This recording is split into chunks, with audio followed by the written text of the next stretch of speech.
नमस्कार। SS news यानी सच से सामना में हम हाजिर हैं लेकर आज के मुख्य समाचार। सड़क हादसे में आधा दर्जन महिला, पुरुष और बच्चे घायल, एक की मौत। कुआं पूजन करने जा रही लड़की से युवक ने की छेड़छाड़, मामला दर्ज। विधायक ने लोगों की समस्याएं सुनकर दिलाया समाधान का भरोसा। लड़की भगाने में 4 फंसे। ज्येष्ठ माह के अंतिम मंगलवार को हनुमान चालीसा पाठ और प्रसाद वितरण। डिजिटल रजिस्ट्री के विरोध में रजिस्ट्री कार्यालय का बहिष्कार लगातार जारी।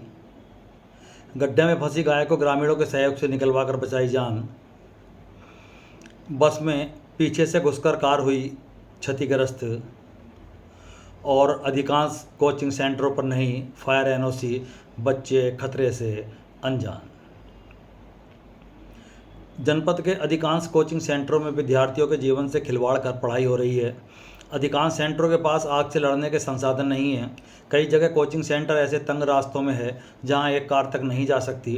ज़रूरत पड़ने पर दमकल की गाड़ी का पहुंचना तो बहुत बड़ी बात है। सोमवार को लखनऊ के कोचिंग सेंटर में लगी आग के बाद जब दमकल विभाग की टीमों ने जांच की तो 4 कोचिंग सेंटरों में कमियां मिली। इन सभी को नोटिस जारी किया गया।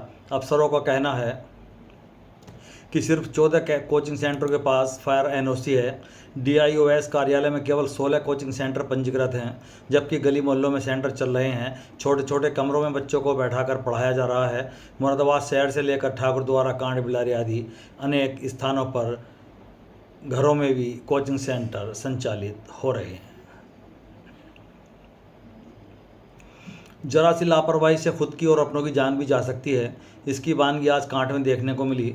रोडवेज बस शौहरा की ओर से मुरादाबाद के लिए जा रही थी।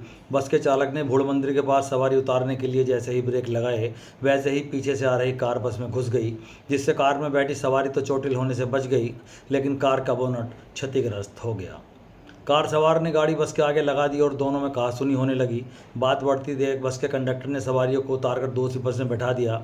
चालक का कहना था कि कोई भी ड्राइवर वाहन को चलाएगा तो उसे आगे का ध्यान रखना है, पीछे का ध्यान तो पीछे वाले को रखना चाहिए। अगर उसके सामने कोई आएगा तो वाहन को ब्रेक लगाना होगा।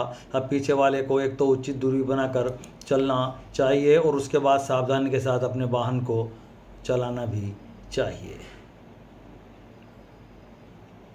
मुख्तियारपुर नवादा में रतन सिंह गाय को नहर में पानी पिलाने के लिए जा रहा था। इसी दौरान नहर के बराबर में गांव के पानी की निकासी के खुले गड्ढे में गाय गिर गई।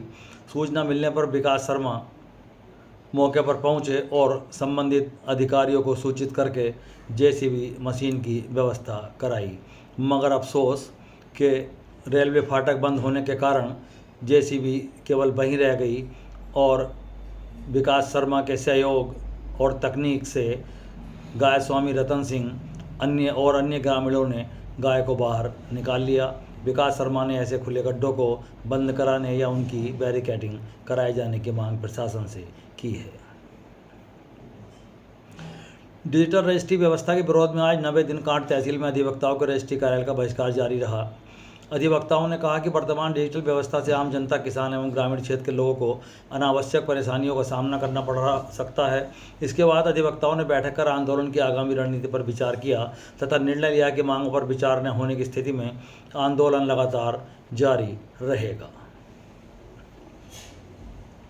ज्येष्ठ माह के अंतिम 8वें मंगलवार को श्री सिद्धबली गुरुजी सेवा संस्थान द्वारा पागवाड़ा क्षेत्र के 2 स्थानों पर हनुमान चालीसा का पाठ व प्रसाद वितरण कराया गया। संस्थान के संस्थापक गुरु अरविंद चौधरी ने बताया कि संस्थान पिछले 7 बड़े मंगलवार पर मुरादाबाद जनपद में अलग अलग स्थान पर धार्मिक आयोजन करता आ रहा है और आज 8वें बड़े मंगलवार को पागवाड़ा के मंदिर प्रांगण में यह कार्यक्रम आयोजित किया गया। इसके बाद 3 बजे नया मुरादाबाद के सेक्टर 16 में उजाला सिकनेस हॉस्पिटल के सामने भी प्रसाद वितरण कराया गया और अस्पताल में मरीजों के साथ आए हुए तीमारदार व मरीजों को प्रसाद वितरण किया गया। क्षेत्रीय विधायक कमाल अख्तर ने कांठ स्थित अपने कार्यालय पर क्षेत्र के गांव एवं कस्बों से आए लोगों की समस्याओं को सुना। फरियादियों को अपनी व्यक्तिगत, सामाजिक एवं जनहित से जुड़ी समस्याएं रखी। उन्होंने अधिकारियों से कहा कि जनता की समस्याओं का समाधान प्राथमिकता के आधार पर किया जाए तथा किसी भी व्यक्ति को अनावश्यक रूप से कार्यालयों के चक्कर न लगाने पड़े। उन्होंने कहा कि जनसेवा ही उनके राजनीतिक जीवन का मूल उद्देश्य है और वह क्षेत्र की जनता के सुख दुख में सहभागी रहना उनकी प्राथमिकता है। जनता ने हमेशा उन पर विश्वास किया है और वे उस विश्वास को कायम रखने के लिए निरंतर कार्य कर रहे हैं। उन्होंने भरोसा दिलाया कि क्षेत्र के विकास, जनता की समस्याओं के समाधान तथा आम लोगों के हितों की रक्षा के लिए उनका संघर्ष जारी रहेगा। थाना छलियाट के गांव जोगिया सिंगाली निवासी महिला का कहना है कि उसकी बेटी रात करीब 8 बजे कुआं पूजन करने गई थी। वहां पर गांव का अंकुर पुत्र विजय भी था, जो बार बार उसकी पुत्री की तरफ गलत इशारे कर रहा था। महिला के मुताबिक कुछ देर बाद वह उसकी पुत्री के नज़दीक आकर खड़ा हो गया, उससे छेड़छाड़ करने लगा। पुत्री ने विरोध किया तो अंकुर ने माँ बेटी के साथ गाली गलौज करते हुए मारपीट करनी शुरू कर दी। मौजूद लोगों ने बीच बचाव किया, तब अंकुर जान से मारने की धमकी देकर चला गया। महिला ने अंकुर पर उसकी बेटी को आते जाते रास्ते में छेड़ने और उसके पुत्र को रास्ते में घेर कर धमकाने का आरोप लगाया। पीड़ित थाने पहुंची, तहरीर दी और पुलिस ने मामला दर्ज कर लिया। आज सुबह हुए सड़क हादसे में आधा दर्जन महिला, पुरुष और बच्चे घायल हो गए, जिन्हें सरकारी अस्पताल ले जाया गया, लेकिन वहां से मुरादाबाद के लिए रेफर किया गया। सुबह करीब 10 बजे कांट की ओर से एक कार मुरादाबाद की तरफ जा रही थी और छलियाट की ओर से 2 बाइकें कांट की तरफ आ रही थी। जैसे ही दोनों ओर के वाहन रसूलपुर के पास मोड़ पर पहुंचे, कार ने बाइक को टक्कर मार दी, जिसमें बाइक चला रहा छलियाट निवासी सरफराज पुत्र छुन्नू, उसकी पत्नी नाहिदा, 6 साल की बेटी अवरीज और 4 साल का बेटा ओनू घायल हो गए। जबकि दूसरी बाइक पर सोहित पुत्र वीर सिंह निवासी बैरमपुर, उसके दादा शिवराज सिंह और चचेरा भाई रवि को भी काफ़ी चोट आई। कार सवार मौका देखकर कार छोड़कर फरार हो गए।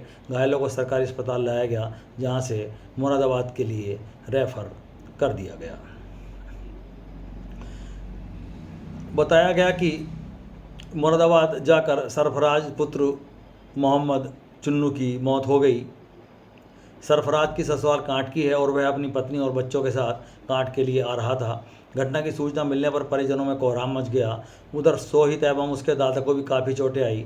बताया गया कि नाहिदा और उसके बच्चों की भी हालत अभी ख़राब है। इस घटना को लेकर लोगों में काफ़ी नाराज़गी है और कहीं ना कहीं सड़क पर पड़े बड़े बड़े गड्ढों को घटना के लिए दोषी माना जा रहा है। कार नगीना यानी जनपद बिजनौर की बताई जा रही है। आज के लिए बस इतना ही। कल फिर हाजिर होंगे, तब तक के लिए नमस्कार।